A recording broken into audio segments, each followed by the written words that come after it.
uma jovem mãe entra no consultório do Dr. Miguel com a sua bebê Lara, que está visivelmente inquieta e apresenta sintomas de desconforto. Bom dia, mãezinha, tudo bem? Hoje estamos sendo acompanhados por uma interna de medicina. A senhora se incomoda? Bom dia, doutor. Que é isso? Não me incomodo, não. Bom dia, senhora Margarida. Ótimo, então vamos lá. O que fez a senhora vir aqui com essa princesa? Qual a queixa que Lara apresenta? Então, doutor, eu tô muito preocupada porque ela parece estar sempre gripada. Ela tosse muito, doutor, ela não para de tossir. E mesmo comendo bem direitinho, ela não engorda. Assim, ela não consegue ganhar peso. As roupinhas que eu comprei pra ela, quase nenhuma cabe e todas ficam enormes. Certo, senhora Margarida. Vamos verificar o que está acontecendo.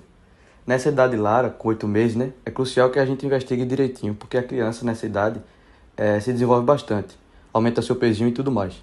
Então vou fazer algumas perguntas para entender melhor o que é que ela está sentindo e o que pode estar causando esse quadro que a senhora relatou, tá bom? Pois bem, a senhora disse que Lara tem tossido bastante, né? A senhora nota essa respiração dela pesada, como se ela tivesse com dificuldade para respirar? Me explica melhor o que é que a senhora observa quando ela apresenta essa tosse. Sim, doutor, às vezes parece que ela tá com falta de ar, sabe? É como se ela quisesse puxar o ar, mas não conseguisse. Isso me deixa muito preocupada porque eu não sei ao certo o que eu posso fazer. Tô entendendo. Ó, é realmente bem importante que a senhora fique atenta a esses sinais. E caso não sejam tratadas, ela pode comprometer mais seriamente a saúde da bebê. Algum parente próximo dela tem problema respiratório crônico? Sim, doutor. O meu marido, ele tem um diagnóstico de bronquite crônica desde que ele é menino e de tempos em tempos ele apresenta uns episódios de cansaço. Eu entendo, dona Margarida. Mas sobre essa dificuldade de Larinha em ganhar peso, como é que tá a alimentação dela? Ela se alimenta direitinho? A senhora está conseguindo fazer o aleitamento? A introdução alimentar dela já começou? Fala mais um pouquinho sobre a dieta dela para mim. Doutor, ela come de tudo. Tudo mesmo. Assim, desde os 6 meses eu dou comidinha amassada pra ela, isso sem contar o peito, né? E assim, ela mama demais, tem bastante fome. E às vezes eu até fico assim, menina, tu acabou de comer. Então a senhora não percebe falta de apetite nela, certo? Não mesmo, doutor. É assim, ela sente muita fome mesmo. Mas veja, e quanto às fezes dela? Elas são muito volumosas, são sólidas, são mais líquidas, têm cheiro forte. Como é que a senhora descreveria? Então, o cocôzinho dela é muito volumoso mesmo. E sim, ele também tem um cheiro bem desagradável. Às vezes ele também parece que tem um pouco de óleo, sabe? Eu não sei bem explicar. Não é durinho, como eu acho que deveria ser. Certo. E quanto à frequência desse cocô? Ele demora muito? Então, doutor, eu percebo que ela faz, assim, cocôzinho várias vezes ao dia. Inclusive, tem vezes que, assim, eu acabo de dar banho nessa menina e ela faz cocô de novo. Pense, sei não, viu? Pronto, dona Margarida. Eu anotei tudinho aqui no prontuário, certo? De Larinha. Pra gente entender o que está acontecendo com essa boneca. Inclusive, sobre o histórico dela, né? Existe alguma doença que ela possui? Se ela está fazendo uso de alguma medicação? Se o teste do pezinho deu tudo certo? Então, doutor, veja. O meu parto foi na casa da minha mãe, em Xique-Xique, Bahia. E lá o acesso é muito limitado. E eu vi que não ia dar tempo de chegar ao hospital, que eu já estava com muita contração. E a vizinha de manhã, ela era parteira. Então ela foi lá e ajudou. E depois do nascimento de Larinha, eu não fui imediatamente no hospital. Eu segui as recomendações que ela me passou. E assim, eu só fui indo para postinho, para dar vacina e alguns acompanhamentos. Então quer dizer que ela nasceu em casa. Tá, mas veja. Era muito importante que ela tivesse feito, senhora Margarida, o teste do pezinho, que é logo na primeira semana de vida, né, do bebezinho, e ele consegue detectar várias doenças que são muito graves e muito importantes que a gente perceba logo no início, né, para fazer o tratamento precoce dessa doença, para garantir justamente a qualidade de vida dessa criança. Infelizmente, como ela já está com 8 meses, né, a gente não pode mais fazer esse exame, mas outros exames sim podem nos ajudar a descobrir o que é que ela tem. Então, antes de passar esses exames, deixa eu dar uma olhadinha nela. Certo, doutor, pode ficar à vontade. Tendo feito a anamnese da Larinha, o doutor partiu para o exame físico da pequena com uma abordagem mais direcionada com base na entrevista clínica que ele fez com a mãe da garota. No prontuário eletrônico, o médico descreveu: bom estado geral, mas ligeiramente fatigada e pálida. Peso e altura abaixo do percentil para a idade, 6,5 kg e 63 centímetros, respectivamente. Pele acianótica e anictérica, com turgor e elasticidade preservados. Pele salina. Respiração rápida e superficial com estertores crepitantes bilaterais e roncos dispersos à ausculta pulmonar. abdômen distendido, fezes volumosas e esteatorricas, sem alterações visíveis significativas nos sistemas cardiovascular, urinário, otorrinolaringológico e ortopédico. Pronto, Margarida. Eu gostaria de pedir que Larinha fizesse uma radiografia de tórax, que vai ser muito bom para a gente conseguir entender como é que tá o pulmão dela, certo? Ai, doutor, isso não é perigoso pra ela, não. Eu tenho tanto medo desses exames de radiação. Não, mãezinha, fica tranquila. A gente tem os equipamentos bem modernos, né, de radiografia digital e a exposição a essa radiação, ela segue os princípios de mínima dose de radiação possível. Então, não tem perigo nenhum. E ele é muito importante para poder a gente conseguir fazer esse diagnóstico mais preciso, entender melhor o que está acontecendo com ela. E eu creio que os benefícios do exame superam os riscos dele. Então, Margarida e sua filha Lara seguem para a sala de raio-x, onde a bebê realiza uma radiografia digital de tórax e retorna para o consultório do Dr. Miguel. Já recebi o resultado diretamente no meu computador. Realmente é possível ver bronquiectasias, um espessamento nas paredes brônquicas e algumas opacidades. Mas eu já tenho alguns suspeitos para o quadro de Larinha. Eu gostaria que ela fizesse um teste do suor também, que vai ser crucial para obter um diagnóstico preciso em caso de fibrose cística. Peraí, doutor, o senhor falou de teste do suor. O que é isso? É seguro? E o que é fibrose cística? Sim, Margarida, não se preocupe.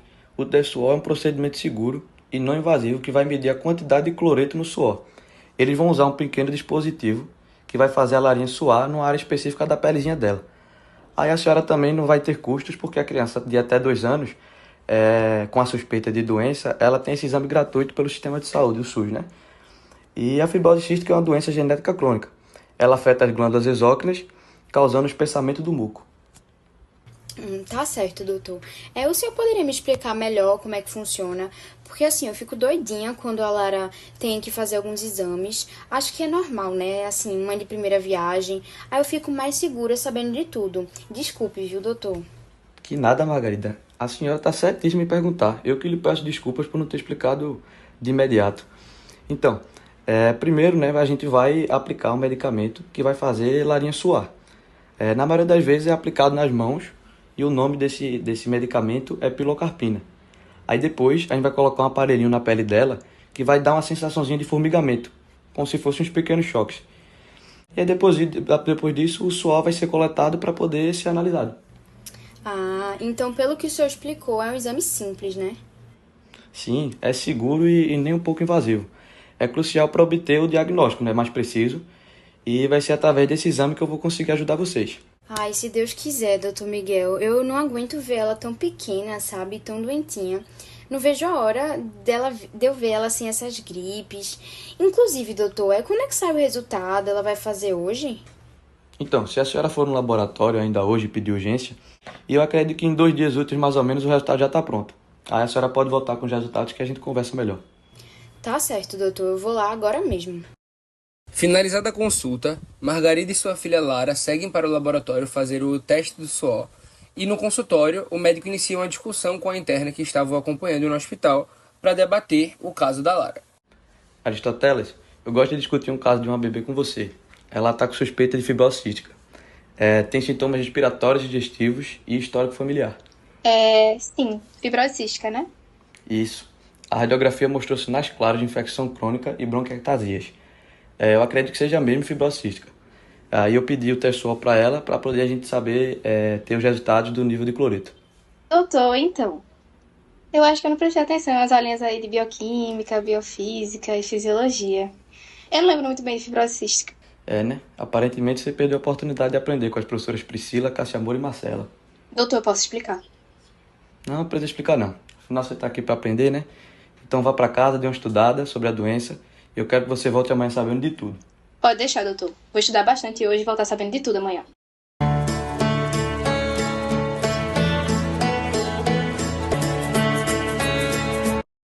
Em seguida, Aristoteles volta para sua casa para estudar os conteúdos referentes à fibrose cística.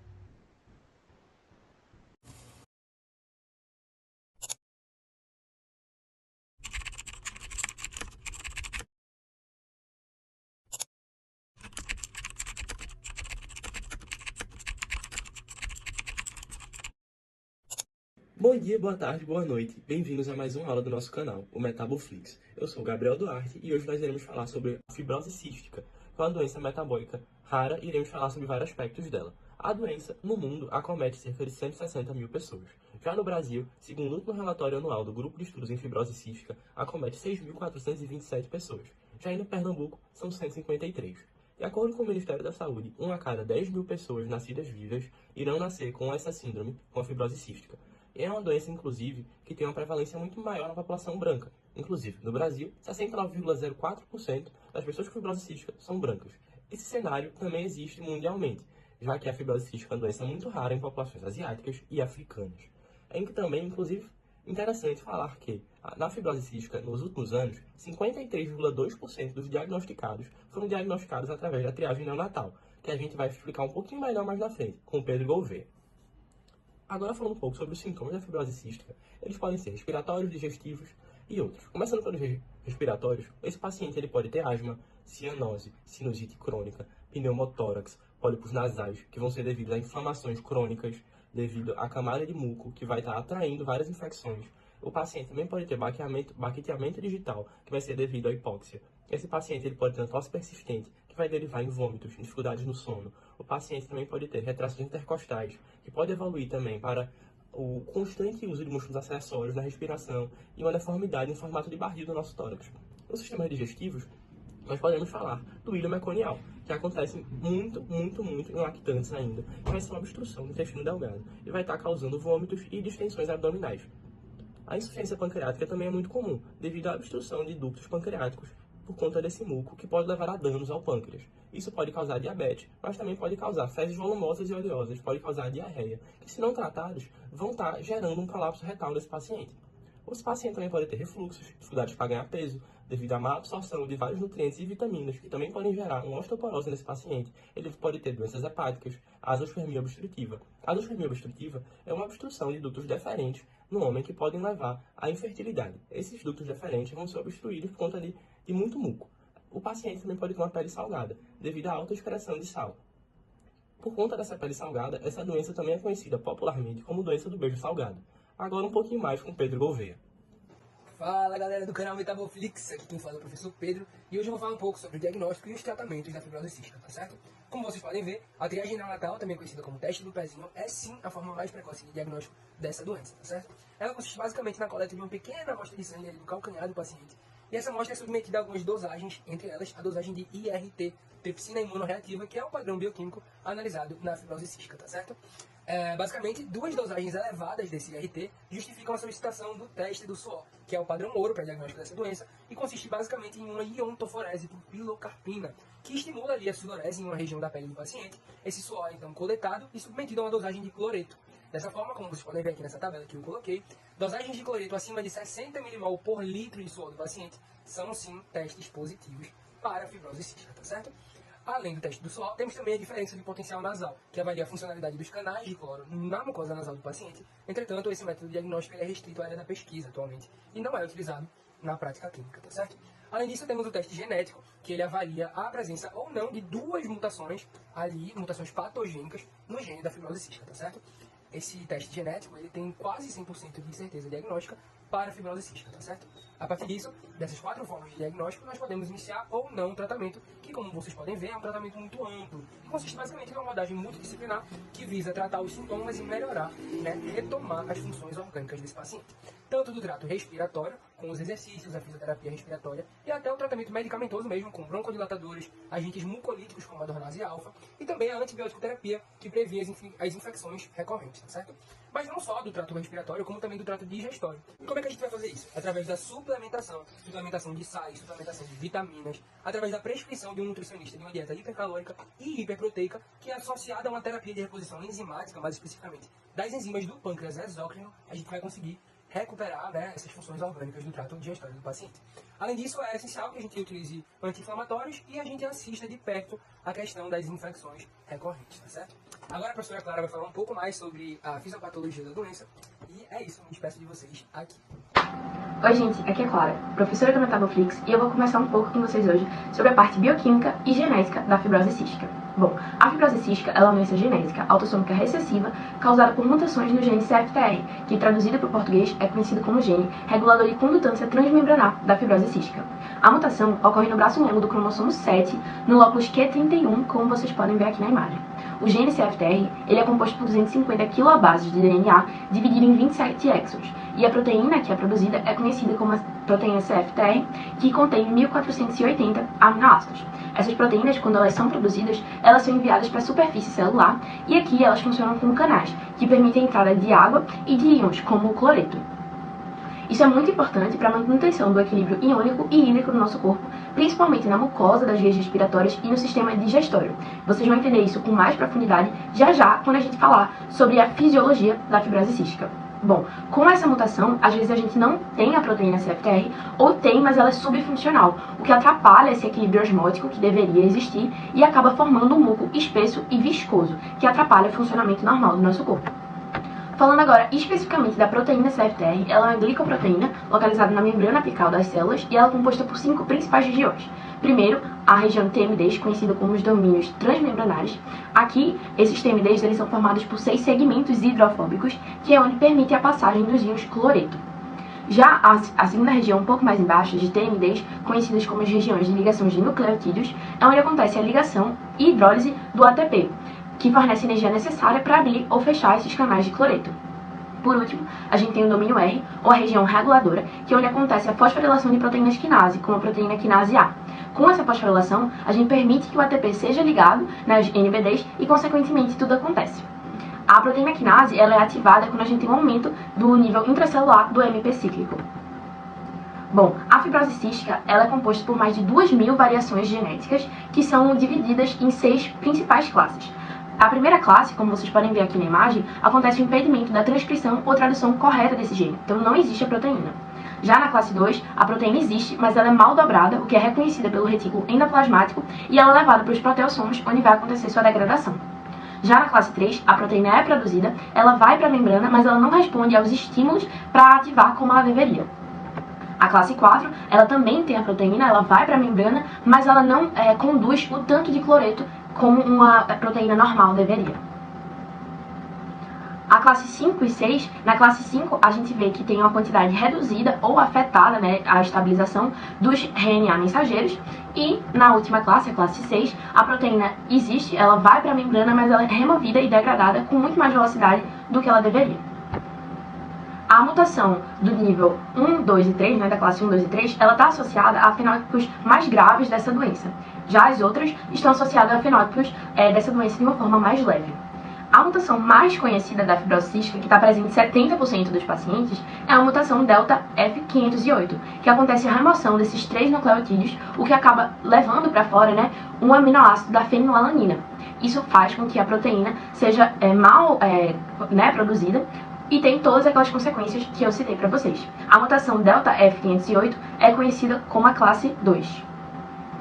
Bom pessoal, eu sou o professor José Neto e eu vou falar um pouco mais sobre as características da fibrose cística.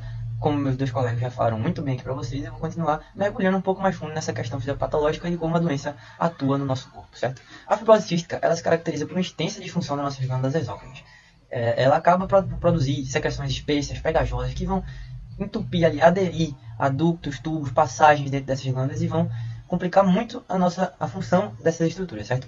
As principais estruturas afetadas no nosso corpo pela fibrose cística são as vias respiratórias, principalmente o pulmão, e o pâncreas, que acaba gerando ali inúmeras consequências para o nosso trato gastrointestinal também, certo? Vamos seguir aqui. Nas vias respiratórias, como é que ocorre a ação da doença? O acometimento ele é progressivo, ele vai aos poucos e a intensidade é variável, ou seja, ele começa mais devagarzinho assim e depois vai aumentando a intensidade e vai se tornando mais sério, certo? Primeiramente, o muco ele vai se tornando viscoso e a filtragem mucociliar dentro das nossas vias respiratórias ela diminui. Isso propicia o quê? Primeiramente, o muco viscoso propicia um aumento da secreção dentro das nossas vias respiratórias, dentro dos brônquios, dos alvéolos, até da traqueia. E a filtragem mucociliar diminuída, ela gera uma diminuição da nossa proteção contra patógenos externos, certo?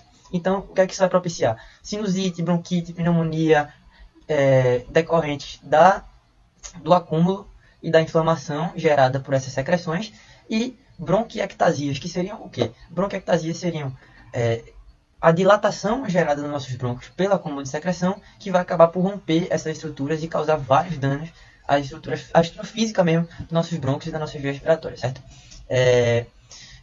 Os principais efeitos eles ocorrem assim em cadeia. Ocorre uma inflamação crônica, essa inflamação crônica acaba por inflamar ou por ser infeccionada por bactérias que não são filtradas, como eu tinha falado, por essa filtração prejudicada.